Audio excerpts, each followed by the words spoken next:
യുകെയിലെ കുറച്ച് അപ്ഡേറ്റ്സ് ആണ് ഇന്ന് ഞാൻ പറയുന്നത്. അതായത് ഇപ്പോൾ കെയർ ഹോമിലോ അല്ല അതുപോലെ കമ്പനികളിൽ മറ്റ് അങ്ങനെയുള്ള ചെറിയ ചെറിയ സ്ഥാപനങ്ങളിലോ ഒക്കെ വർക്ക് ചെയ്യുന്നവർക്ക് സിക്ക് പേ അങ്ങനെ കിട്ടുകയില്ല. അത് ഗവൺമെന്റിൽ നിന്നുള്ള ആ സ്റ്റാറ്റ്യൂട്ടറി സിക്ക് പേയുടെ ചെറിയ എമൗണ്ട് മാത്രമേ കിട്ടുള്ളൂ. അപ്പോൾ അവർക്കൊക്കെ ഇനി ലേബർ ഗവൺമെന്റ് പുതിയ തീരുമാനം അനുസരിച്ച് ഇപ്പോൾ അവർക്കൊക്കെ സിക്ക് പേ കൊടുക്കാനുള്ള തീരുമാനമാണ് ഉണ്ടായിരിക്കുന്നത്. ഇപ്പോൾ ഇവിടെയൊക്കെ വർക്ക് ചെയ്യുന്നവർ സിക്ക് ലീവിൽ പോയി കഴിഞ്ഞാൽ പിന്നെ ഒരു ആഴ്ചയിൽ 121 പൗണ്ട് മാത്രമാണ് ലഭിക്കുന്നത്. അങ്ങനെയുള്ള അവർക്ക് സിക്ക് പേ ആയിട്ട് അവരുടെ സാലറിയുടെ 80% കൊടുക്കണമെന്നുള്ളതാണ് പുതിയതായിട്ട് അവർ ഒരു നിയമം കൊണ്ടുവരാൻ ഉദ്ദേശിക്കുന്നുള്ളതാണ് പറഞ്ഞത്.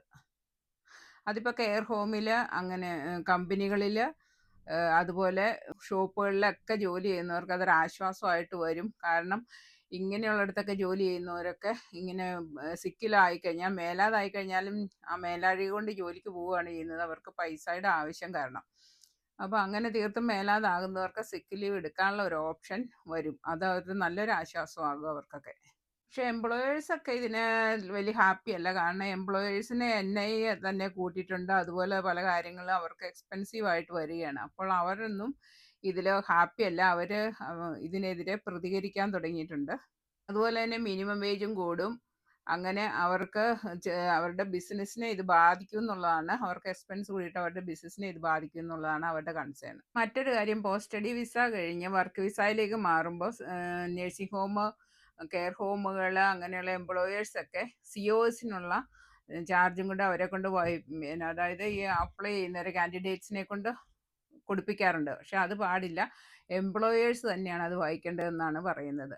അപ്പോൾ ഇങ്ങനെയുള്ള ചാർജ് എന്ന് പറയുമ്പോൾ ചെറിയ ചെറിയ നഴ്സിംഗ് ഹോമുകളാണെങ്കിൽ ഒരു വർഷത്തിലേക്ക് 300 പൗണ്ടൊക്കെയാണ് COS ഇഷ്യൂവിന്. അപ്പോൾ ഒരു 3 വർഷത്തേക്കൊക്കെ ആണെങ്കിൽ ഒരു 1000 പൗണ്ട് 900 പൗണ്ടൊക്കെ ആകും.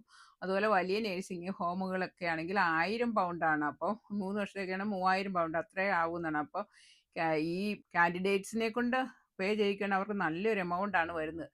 അത് അങ്ങനെ പേ ചെയ്യിക്കാൻ പറ്റില്ല, അത് എംപ്ലോയേഴ്സ് തന്നെ വഹിക്കണമെന്നുള്ളതാണ് ഇപ്പോൾ പുതിയതായിട്ട് പറയുന്നത്. ഇപ്പോൾ ഇവിടെ ഉള്ള, അതായത് ഇന്റർനാഷണൽ ആയിട്ട് വന്നിട്ടിരിക്കുന്ന സ്റ്റുഡൻറ് വിസയിൽ വന്നിരിക്കുന്ന, കെയർ വിസയിലൊക്കെ വന്നിരിക്കുന്ന ഒത്തിരി പേര് ഇവിടെ UK തന്നെ ഉണ്ട്. അപ്പോൾ അവർക്കൊക്കെ ജോലി കൊടുത്ത ശേഷം മാത്രം, അവർക്കൊക്കെ വർക്ക് വിസ കൊടുത്തതിന് ശേഷം മാത്രം, അല്ല കെയർ ഹോമിലോട്ടാണ് എങ്ങോട്ടാണെങ്കിലും അവർക്കൊക്കെ ജോലി കൊടുത്തതിന് ശേഷം മാത്രമേ വിദേശങ്ങളിൽ നിന്ന് ആൾക്കാരെ എടുക്കാൻ പാടുള്ളൂ. അങ്ങനെയുള്ളൊരു നിയമമാണ് ഇപ്പോൾ വന്നിരിക്കുന്നത്. അതുകൊണ്ട് ഇപ്പോൾ കാര്യമായിട്ടുള്ള ഫോറിൻ റിക്രൂട്ട്മെന്റ്സ് ഒന്നും നടക്കുന്നില്ല. അപ്പോൾ ഇവിടെയുള്ള ആൾക്കാർക്ക്, ഇപ്പോൾ ഓൾറെഡി വന്നിരിക്കുന്നവർക്ക് അത് ആശ്വാസമാണ്.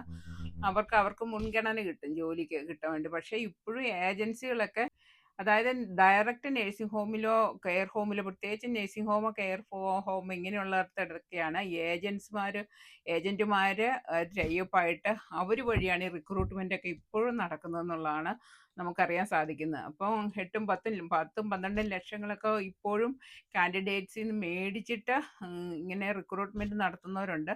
പക്ഷേ ഇവരെ കുറേ പേരെയൊക്കെ ഗവൺമെന്റ് റെയ്ഡും കാര്യങ്ങളും അതായത് അന്വേഷണമൊക്കെ നടത്തി കുറേ പേരെയൊക്കെ പിടിച്ചിട്ടുണ്ട്. ഇപ്പോഴും അങ്ങനെയുള്ള അന്വേഷണം നടക്കുന്നുണ്ട്. അപ്പോൾ ഡയറക്റ്റ് ആയിട്ട് അപ്ലൈ ചെയ്യുന്നവർക്ക് കിട്ടാനുള്ള ഒരു ചാൻസ് കുറവാണ്. അതുപോലെ തന്നെ ഇപ്പം വർക്ക് വിസയിൽ കെയർ ഹോമിലൊക്കെ കയറിയവർക്ക് 3 വർഷം കഴിഞ്ഞ് അത് എക്സ്റ്റെൻഡ് ചെയ്യണമെങ്കിലും വീണ്ടും അവരോട് പൈസ മേടിക്കുന്ന ഒരു രീതിയാണ് ഇപ്പോൾ കൂടുതലായിട്ടും കണ്ടുവരുന്നത്. ഇതിനൊക്കെ എതിരെയുള്ള അന്വേഷണം കാര്യങ്ങളൊക്കെ നടക്കുന്നു. പിന്നെ മറ്റൊരു കാര്യമുള്ളത് ഷോർട്ട് ടൈം കോഴ്സിനെ കുറിച്ചാണ്. ഷോർട്ട് ടൈം കോഴ്സിനാന്ന് പറഞ്ഞ് കുറേ പേരെ ഏജൻസികളൊക്കെ നാട്ടിൽ നിന്നൊക്കെ കൊണ്ടുവരാൻ ശ്രമിക്കുന്നുണ്ട്, പലയിടങ്ങളിൽ നിന്നും കൊണ്ടുവരാൻ ശ്രമിക്കുന്നുണ്ട്.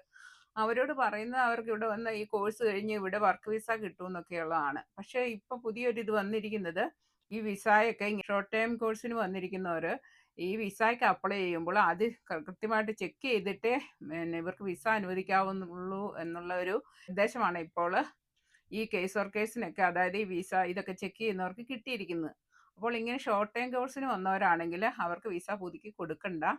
അതായത് അവർ 6 മാസത്തേക്കാണ് വന്നിരിക്കുന്നത്, അത് പിന്നെ പുതുക്കി കൊടുക്കാൻ പറ്റില്ല, വർക്ക് വിസ ആക്കി കൊടുക്കണ്ട, അത് റിഫ്യൂസ് ചെയ്യാൻ ആണ് ഇപ്പോൾ പുതിയ നിർദ്ദേശം വന്നിരിക്കുന്നത്. അപ്പോൾ ഇനി ആരെങ്കിലും നാട്ടിലുള്ളവരാണെങ്കിലും ഇങ്ങനെ ആരെങ്കിലും ഷോർട്ട് ടൈം കോഴ്സിന് ഇങ്ങോട്ട് വരാം, അത് കഴിഞ്ഞ് വർക്ക് വിസ കിട്ടുമെന്ന് പറഞ്ഞാൽ അതൊക്കെ ഒരു കബളിപ്പേരാണ്. അതിൽ പെട്ടുപോകാതെ സൂക്ഷിക്കുക. ആരും ഇങ്ങനെയുള്ള കാര്യങ്ങൾക്ക് വേണ്ടിയിട്ട് പൈസയൊന്നും മുടക്കാതിരിക്കുക. ഓൾറെഡി ഇവിടെയുള്ള ആൾക്കാർക്ക് കൂടുതൽ ജോലി കിട്ടാനുള്ള ഒരു ചാൻസ് വരുന്നുണ്ട്, കാരണം ഇന്റർവ്യൂവിൽ നിന്നും ആൾക്കാരെ എടുക്കാത്തത് കൊണ്ട്. ഇതൊക്കെയാണ് ഇന്നത്തെ അപ്ഡേറ്റ്സ്. അപ്പോൾ അടുത്ത വീഡിയോയുമായി വരുന്നവരെ എല്ലാവർക്കും ബൈ.